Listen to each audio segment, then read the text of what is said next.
Entonces tenemos dos factores: un país en permanente convulsión social que espanta cualquier inversión, y segundo, un país con una justicia corrupta, con un índice de corrupción alarmante, que está claro, eso no es atractivo para nadie que sea serio. Porque, según la preocupación del presidente Luis Arce, este sábado hay el Festival de Bandas en Oruro y por tanto las carreteras deberían estar despejadas.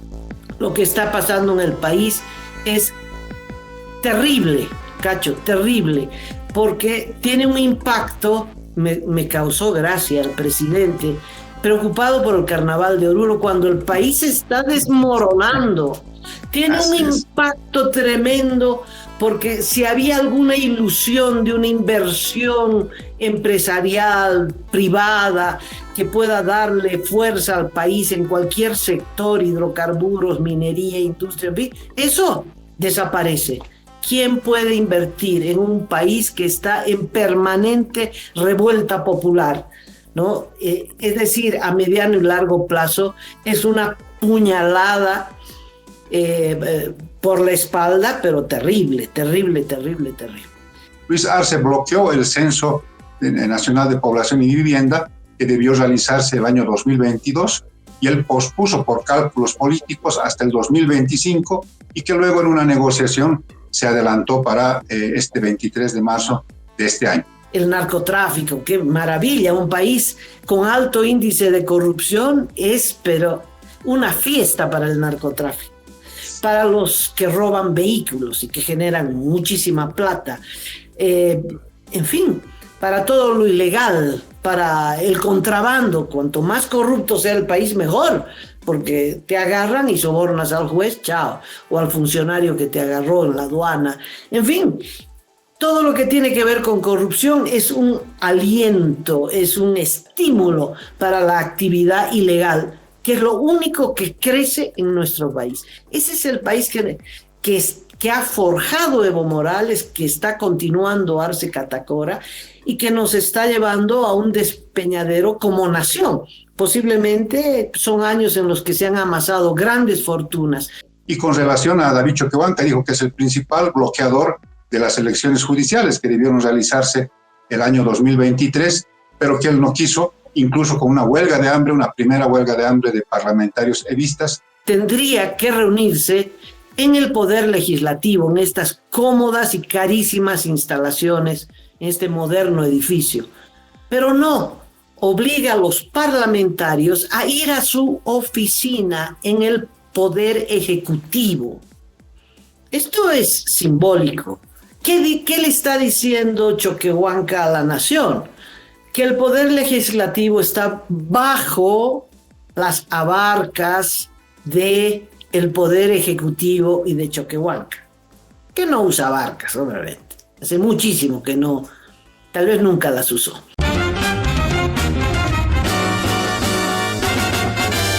Esto es Cabildeo Digital.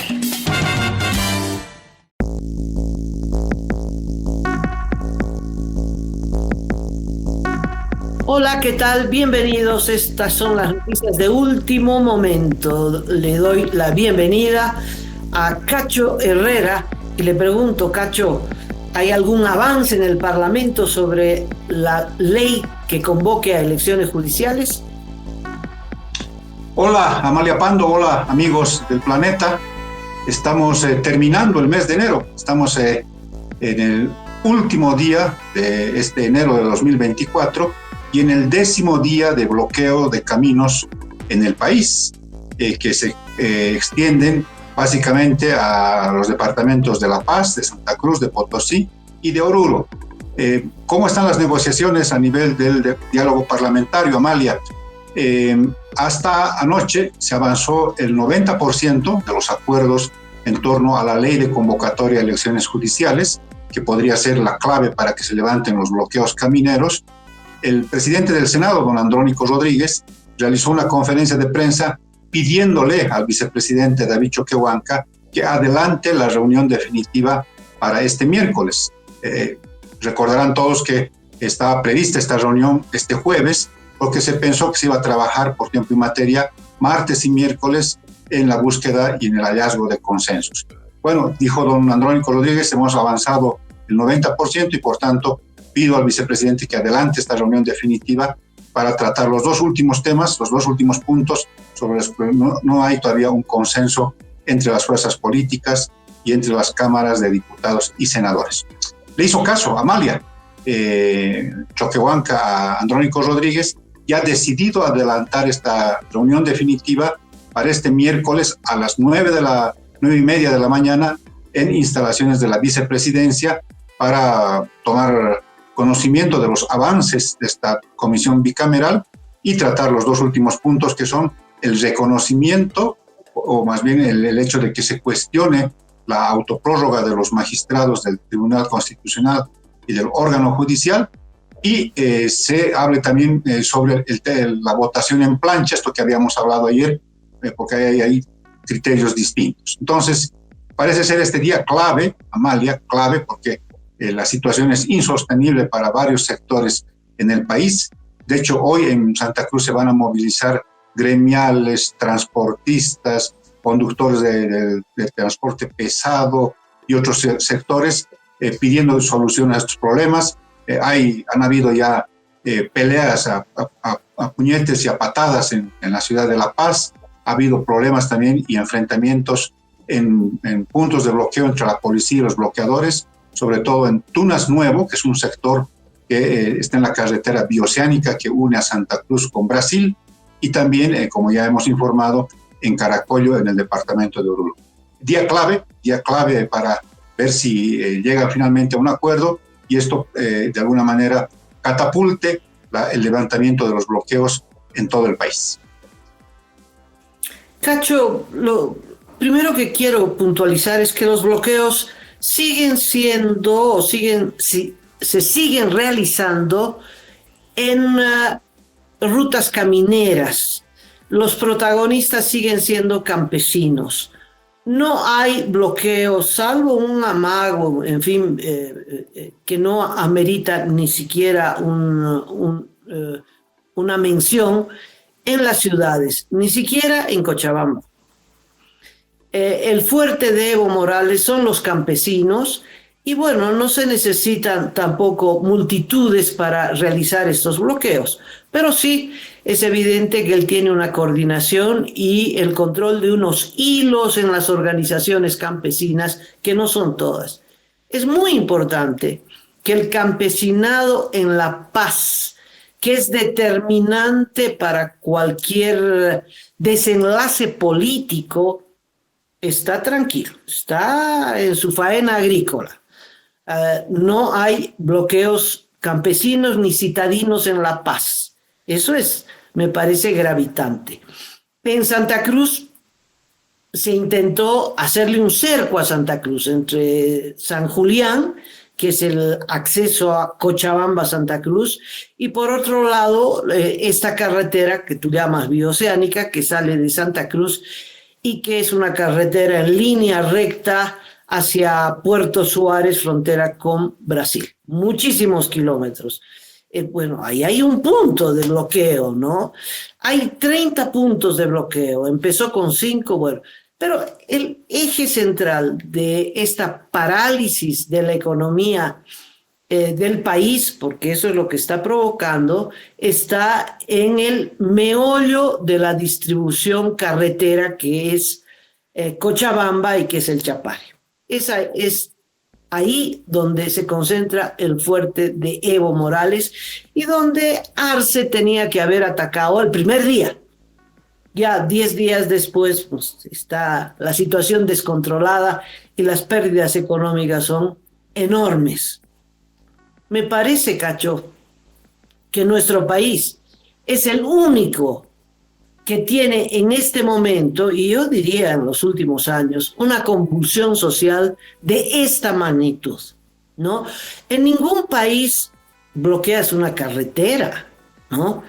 Eso es insólito. Inclusive en el Perú, el año pasado, que hubo un intento de levantamiento campesino cuyo eje era el sur, Puno, Arequipa, en fin, el bloqueo de caminos de esa zona no afectó el funcionamiento central del Perú.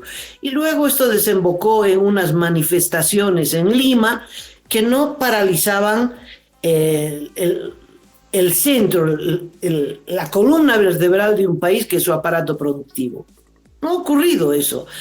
El 19, en Chile, hubo un levantamiento estudiantil, quemaron autos, etcétera, etcétera, pero la economía siguió funcionando normalmente. Nuestro país no, vive paralizado desde el 19, ¿no? Con movilizaciones, con lo que está haciendo Evo Morales es paralizar el país. Y tiene esa fuerza, tenemos que reconocerle esa fuerza. Una fuerza mayor a la que parecía tener, que son estos hilos que mueve en el movimiento campesino y que él sabe que con poca gente puede paralizar el país bloqueando carreteras. Lo que está pasando en el país es terrible, Cacho, terrible, porque tiene un impacto. Me causó gracia el presidente preocupado por el carnaval de Oruro cuando el país está desmoronando. Tiene un impacto tremendo porque si había alguna ilusión de una inversión empresarial, privada, que pueda darle fuerza al país en cualquier sector, hidrocarburos, minería, industria, en fin, eso desaparece. ¿Quién puede invertir en un país que está en permanente revuelta popular? ¿No? Es decir, a mediano y largo plazo es una puñalada por la espalda, pero terrible, terrible, terrible, terrible. Ahora, sobre las negociaciones en el Parlamento, Cacho, tal vez logren sacar una ley de convocatoria, pero igual va a demorar, porque la clave de esa ley es cómo se eligen a los candidatos. Ya esta propuesta de elegir por plancha es la locura, ¿no? Es decir, que tú elijas a todos los magistrados de un solo partido político. Es terrible. Si gana el MAS, todos los magistrados son del MAS. Si gana el MAS arcista, todos son arcistas. Es que eso no tiene sentido, Cacho, no tiene sentido. ¿Cómo se van a elegir los magistrados? Ahí encontrará esta ley un cuello de botella. Así es, Amalia. Quizás para comentar lo que dijiste, lo que anotaste primero, te cuento que parece ser, por lo que dijo esta mañana don Evo Morales en un contacto con Radio Panamericana, muy tempranito tomó contacto con la radio colega, no así con Radio Causachuncoca, que es por donde generalmente se expresa. No, este miércoles decidió hacerlo a través de una red, de una radio muy, muy escuchada en el país. ¿Qué dijo Evo Morales? Dijo que él tiene información de que este miércoles arranca el bloqueo de caminos en el norte de La Paz. Luego dijo que las bases campesinas e interculturales están sobrepasando las dirigencias y se patentiza esto en los bloqueos en Santa Cruz, que son básicamente hechos, dijo Evo Morales, por las bases campesinas e interculturales. Luego ha señalado que hay en este momento 8 de 9 departamentos paralizados, y aquí viene el grado de cinismo de don Evo Morales, que lo conocemos, pero que es bueno recordar. Dijo que si bien hay 8 de 9 departamentos bloqueados en este momento, los primeros bloqueadores del país son Luis Arce, presidente del país, y David Choquehuanca, vicepresidente del Estado. ¿Cómo sustentó sus afirmaciones? Diciendo que Luis Arce bloqueó el Censo Nacional de Población y Vivienda, que debió realizarse el año 2022, y él pospuso por cálculos políticos hasta el 2025, y que luego en una negociación se adelantó para este 23 de marzo de este año. Mencionó que la ex ministra de Planificación dijo que estaba todo organizado para el 2022, pero que el presidente decidió postergar esto por meros cálculos políticos. Y con relación a David Choquehuanca, dijo que es el principal bloqueador de las elecciones judiciales que debieron realizarse el año 2023, pero que él no quiso, incluso con una huelga de hambre, una primera huelga de hambre de parlamentarios evistas, que no le conmovió, y siguió postergando y estamos en este conflicto ahora. Verás que el cinismo de don Evo Morales lo acompaña siempre. Me imagino que en esta intención de responder a esta campaña de discursos, de spots televisivos que lo señalan a él como principal responsable de los bloqueos. Bueno, todo está así.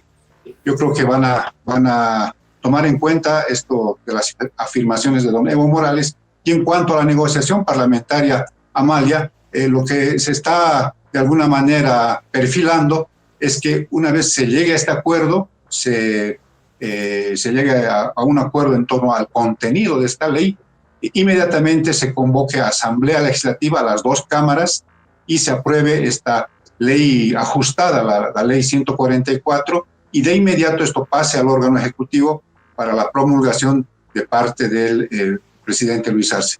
Estos puntos, donde está el tema de la plancha, la votación por plancha que hace a la selección de candidatos, quizás efectivamente pueda provocar largas horas de reunión o incluso la ruptura del diálogo parlamentario. No sabemos, pero la idea es correr de tal forma que, promulgada la ley, se lleve esto a los bloqueos o se presente a los bloqueos e inmediatamente se levante la medida de presión, ojalá lo antes posible, porque según la preocupación del presidente Luis Arce, este sábado hay el Festival de Bandas en Oruro y por tanto las carreteras deberían estar despejadas para que los carnavaleros puedan asistir a este evento cultural, folclórico en la capital orureña y también en el resto del país, donde también seguramente hay eventos carnavaleros. Entonces, así está el panorama, Amalia. Estamos en este día clave con estas noticias de último momento, que son estas declaraciones de don Evo Morales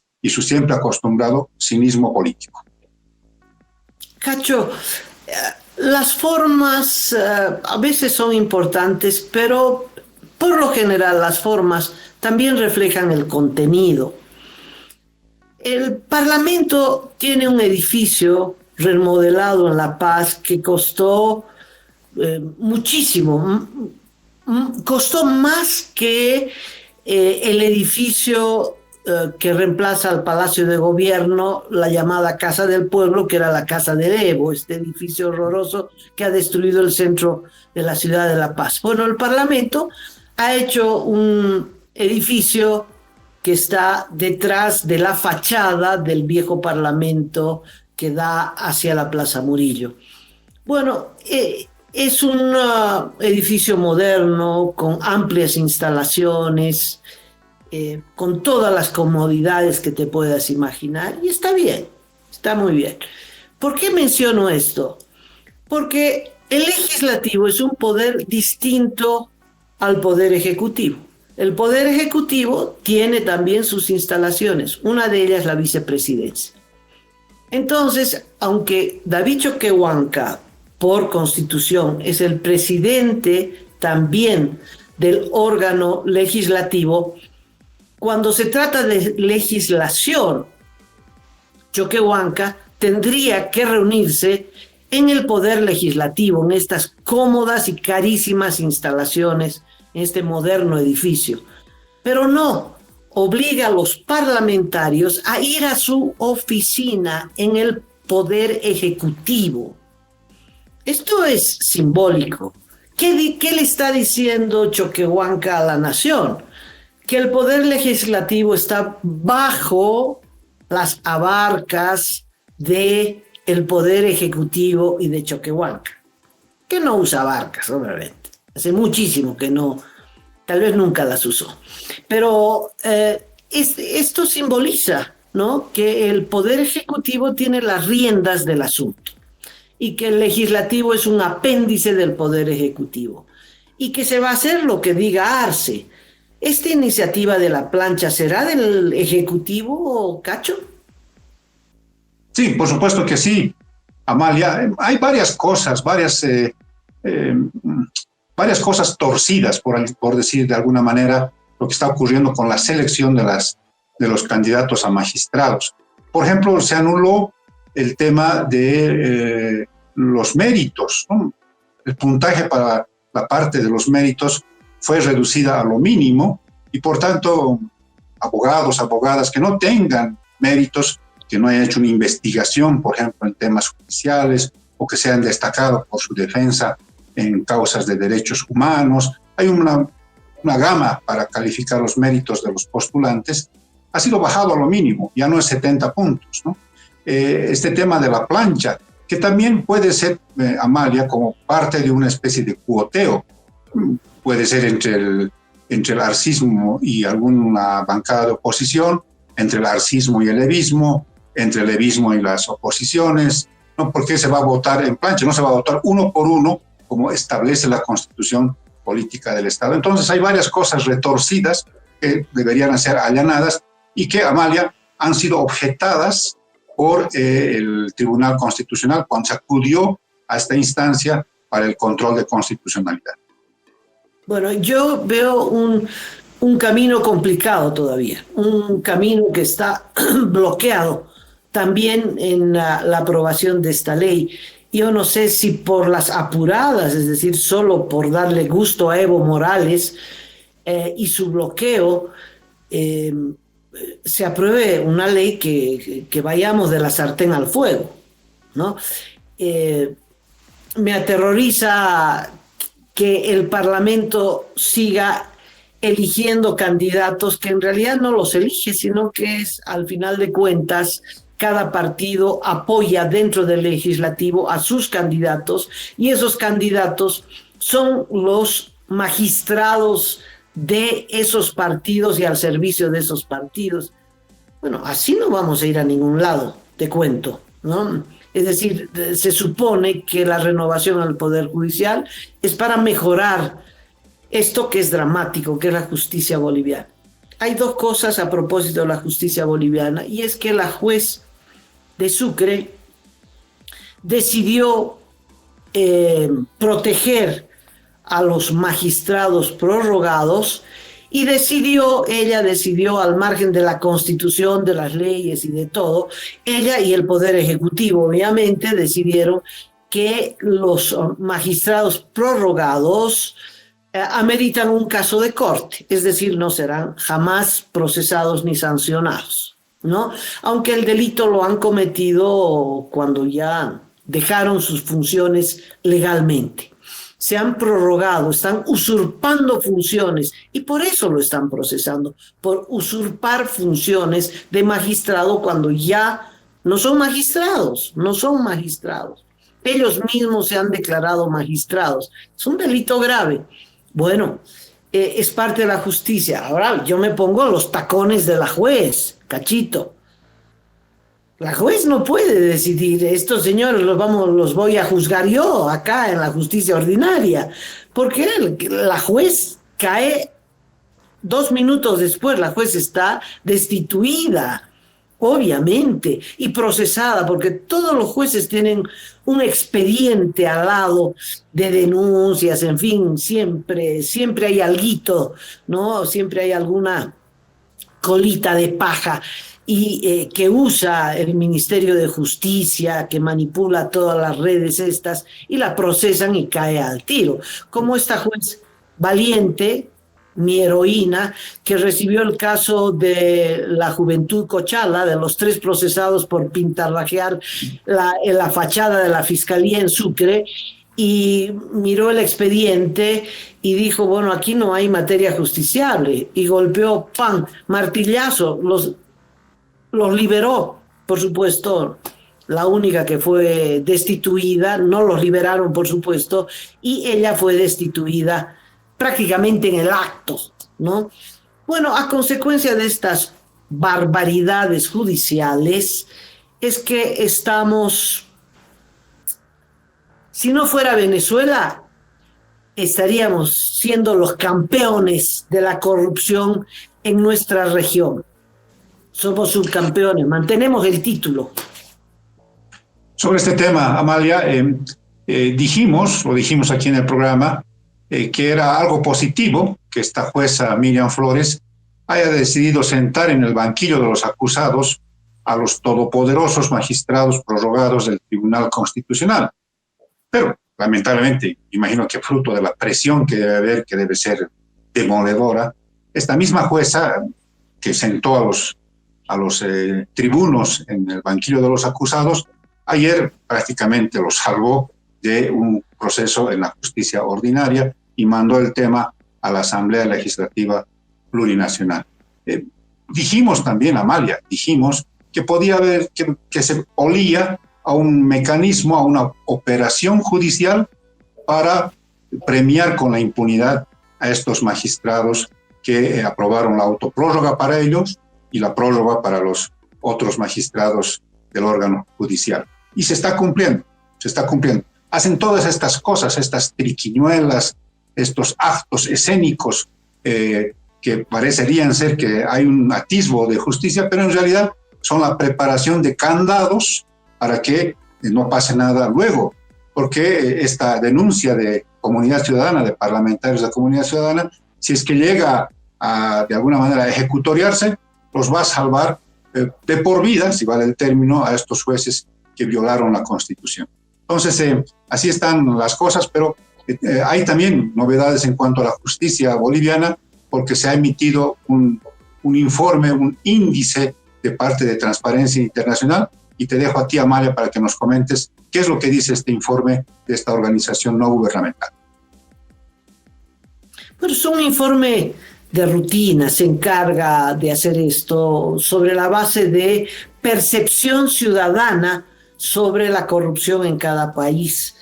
Y esta es una percepción de la gestión pasada, 2023. Entonces se le pregunta algunas cuestiones básicas a los ciudadanos, a las encuestas, en fin. Y de ahí sale este índice de corrupción.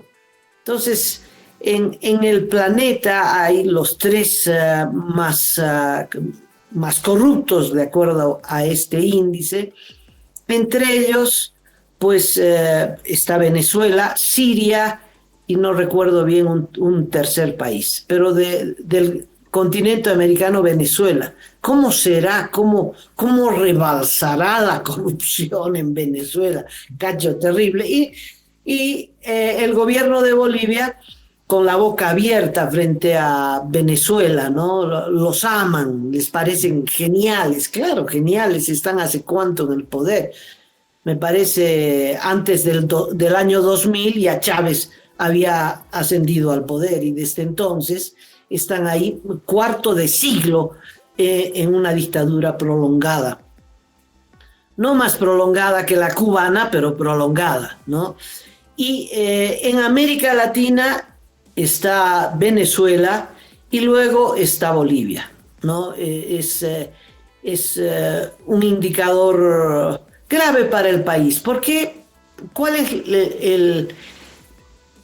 el detonante que hace que la ciudadanía boliviana sienta que en el país hay mucha corrupción?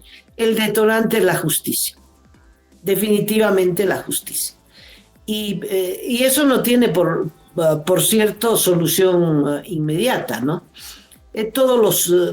Porque tiene que ver con la concepción de país, y la concepción de país es si la justicia es independiente, proba independiente, y eso no está en la cabeza de Arce, ni del masismo, ni de Evo, ni de los que están también hace 18 años en el poder. Sí, Amalia. Bueno, es todo un sistema, ¿no? Es todo un sistema corrupto que de alguna manera tiene aprisionada a la gente, sobre todo en nuestro país.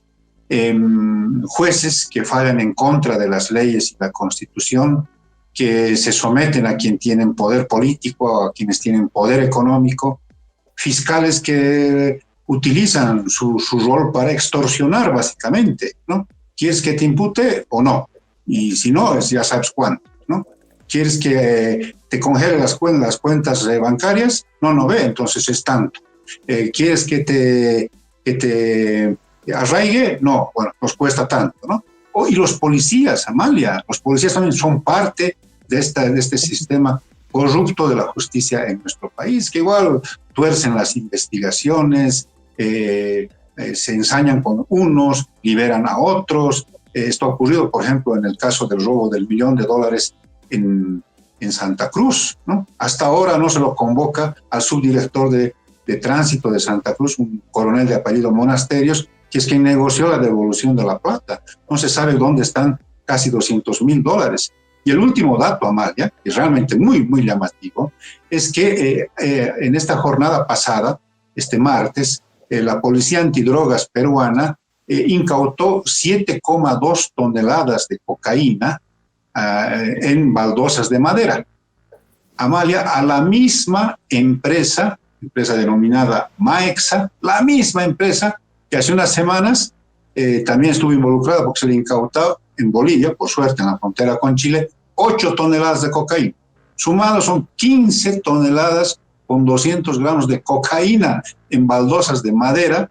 Esta empresa sigue produciendo, sigue traficando y no hay detenidos, no hay sospechosos, mínimamente imputados no existen. Entonces, estas cosas, ¿no?, nos ponen en este podio tan horrendo, tan horroroso de la corrupción, estando en el tercer lugar. Cualquier ratito vamos a estar de subcampeones, porque un punto menos, estamos con 29 puntos como terceros, como tercer país más corrupto de Sudamérica.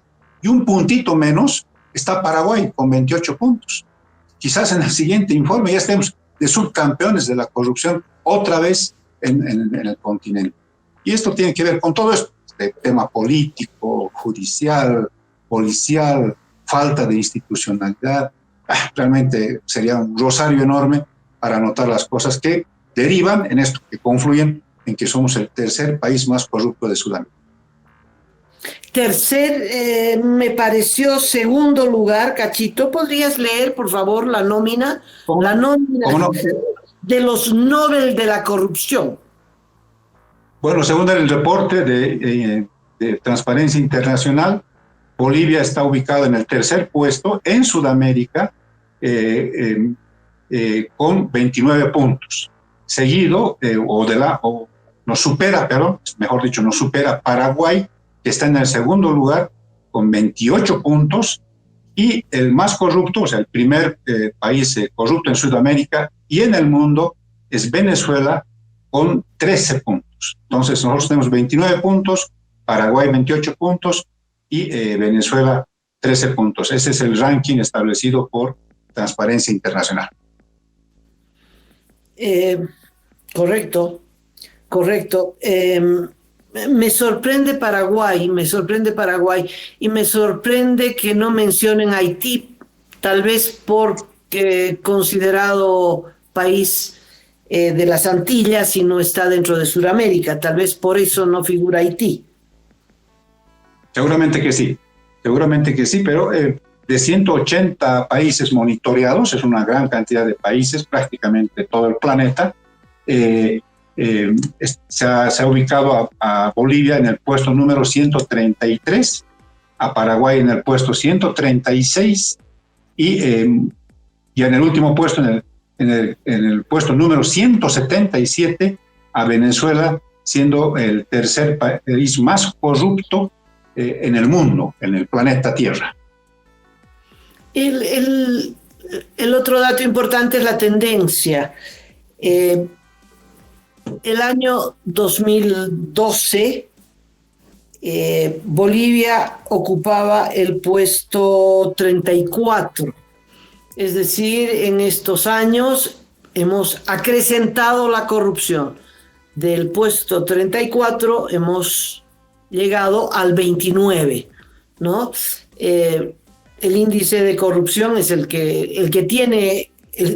Uno, pues, es el que tiene más corrupción, ¿no? Entonces, no es un dato cualquiera, porque se suma, Cacho, como proyecto de país, ¿no? El gobierno hace inversiones que no le dan solución al país. ¿Quién va a invertir y quién va a ofrecer trabajo, en fin, si no es la inversión privada? Porque en el país hay mucha plata, pero en el marco de la ilegalidad y del trabajo informal. Como país, ¿cómo podemos captar esa inversión privada, ya sea nacional o internacional? como lo hacen todos los países, dando seguridad, estabilidad y condiciones para que esa inversión sea segura y rentable. Entonces tenemos dos factores: un país en permanente convulsión social que espanta cualquier inversión, y segundo, un país con una justicia corrupta, con un índice de corrupción alarmante, que está claro, eso no es atractivo para nadie que sea serio. Entonces, vamos mal. El país queda en manos de los que no necesitan, o es decir, en manos de los que aprovechan ambas situaciones, la corrupción y la inestabilidad. ¿Y quiénes son esos sectores? Los informales, el narcotráfico. ¡Qué maravilla! Un país con alto índice de corrupción es, pero, una fiesta para el narcotráfico. Para los que roban vehículos y que generan muchísima plata. En fin, para todo lo ilegal, para el contrabando. Cuanto más corrupto sea el país, mejor, porque te agarran y sobornas al juez, chao, o al funcionario que te agarró en la aduana. En fin, todo lo que tiene que ver con corrupción es un aliento, es un estímulo para la actividad ilegal, que es lo único que crece en nuestro país. Ese es el país que ha forjado Evo Morales, que está continuando Arce Catacora y que nos está llevando a un despeñadero como nación. Posiblemente son años en los que se han amasado grandes fortunas. Por ejemplo, un datito que me parece interesante.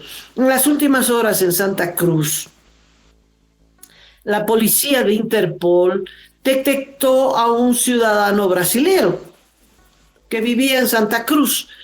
Y lo detectó porque hubo una denuncia de violencia familiar, ¿no? Parece que la mujer lo denunció al brasilero. Bueno, era un asunto de violencia familiar grave, pero de esa instancia para resolver ese conflicto. Bueno, le cayó la Interpol y le dijo: mira, te vamos a echar del país, te vamos a acusar de esto, del otro, es decir, el código penal entero, si no nos das $200,000. Oye, la extorsión llega a unos niveles, ¿no? Hasta eso ha subido en el marco de la corrupción y de este mundo de la ilegalidad que se mueve en el país. Los índices de corrupción, una extorsión de $200,000, por Dios. No sé cómo y por qué mecanismo estos policías de Interpol fueron denunciados públicamente, y a raíz de eso han sido detenidos, lo cual aplaudo con todo entusiasmo. Sí, Amalia, un dato que señalaste, que es muy, muy importante tomarlo en cuenta, es quién nos sigue en términos de país corrupto, que es Paraguay, según el informe de Transparencia Internacional.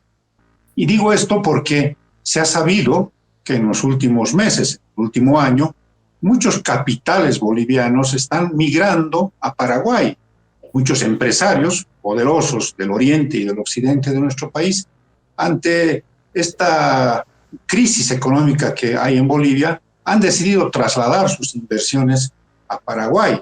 Este ranking, este informe, este índice de Transparencia Internacional tendría que preocuparles un poquito, ¿no? Porque uno va, lleva sus dineros, sus inversiones, pensando que en el país también las reglas de juego se respetan, las inversiones extranjeras sobre todo no van a sufrir ningún tipo de extorsiones, de torceduras de la ley.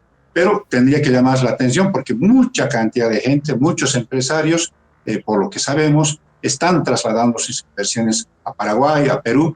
Perú no aparece en el ranking, pero Paraguay sí, y eso también debería ser una tarea urgente que tienen que encarar el gobierno del nuevo presidente Santiago Peña, el presidente paraguayo, para que no se ahuyenten las inversiones. Cuidado, los empresarios reculen, por ejemplo, en Bolivia y decidan nomás quedarse o trasladarse de país, y lo mismo ocurra con otros empresarios de otros países sudamericanos. Sí, Paraguay está siendo azotado por el narcotráfico.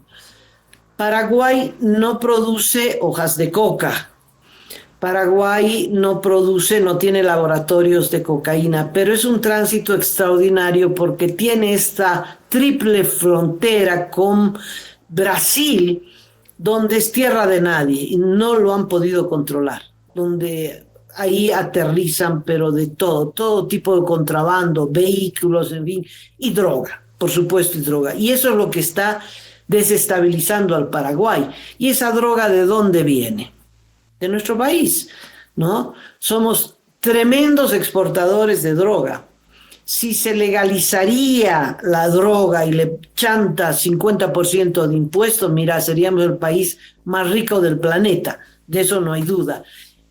Pero, por otro lado, Paraguay da mucha estabilidad al inversionista, ya sea en agroindustria o en cualquier otro campo de inversión. Hay una apertura enorme y una garantía jurídica, en fin, de estabilidad y eso es lo que está atrayendo muchísimo capital, no solo empresarios bolivianos, pero empresarios grandes en todos los rubros están llegando al Paraguay. Mira qué interesante, Cacho, países que no tienen una gota de petróleo, como Chile, Uruguay, Paraguay, tienen índices de crecimiento y desarrollo muy importantes. Y cómo países como Venezuela pueden desaprovechar semejante riqueza, ¿no?, que la naturaleza les ha dado. Están ahogándose en petróleo y hay colas para la gasolina porque no hay gasolina en Caracas, como no hay gasolina acá. No éramos el centro de la producción de gas de América Latina. Mira, nos estamos quedando sin una molécula de gas. Qué discusión absurda aquella de si exportábamos por Chile o no por Chile. Lo cierto es que no vamos a exportar por ningún lado. El gasoducto que llevaba el gas y que todavía lleva algo de gas hacia la Argentina, ese gasoducto le servirá a la Argentina para bombear su gas desde el sur de la Argentina hacia el Brasil. Cobraremos por el peaje. Ese es nuestro triste destino. Qué terrible, Cacho. Sí, Amalia, la verdad que son temas que los has planteado que merecen una discusión profunda. La vamos a sostener, Amalia, con los amigos que nos observan cada día. Es muy importante e interesante al mismo tiempo lo que has planteado, pero yo te propongo, te invito a que los vayamos conversando en nuestras próximas ediciones porque se nos ha agotado el tiempo. Amigos, muchísimas gracias por prestarse un poquito de su tiempo y ver el programa Último Momento, este programa de la alianza periodística entre Cabildeo Digital y Datapolis.bo. Así que, Amalia, mañana estaremos comentando más noticias de último momento porque el país y el mundo no se detienen. No me puedo despedir sin antes agradecer, pero con un gracias de mayúsculas enormes, a toda la gente que sigue el canal YouTube de Cabildeo Digital. Porque finalmente, ayer se sobrepasaron las 100.000 suscripciones. Cacho, es un dato muy importante, que es mérito de José Manuel Barrios, ¿no? Que es el director de este canal y es el que le ha dado un nuevo impulso y es el director también de nuestro programa Último Momento. Hemos llegado a los 100.000 suscriptores. En la víspera, cuando hacíamos el programa, faltaban 40 y tantos para llegar a esta meta tan colosal y en pocas horas se sobrepasaron los 100.000 suscriptores. No son vistas. Suscriptores es aquel que permanentemente está en ese canal, ¿no? Yo lo felicito a José Manuel y le agradezco de corazón a todos los amigos que siguen el canal como un medio para informarse sobre el acontecimiento del país. No del mundo, pero sí del país. Cacho, muchas gracias. Será hasta la próxima. Felicitaciones, Amalia, y nos vemos mañana. Abrazos. Felicidades, sí. Gracias.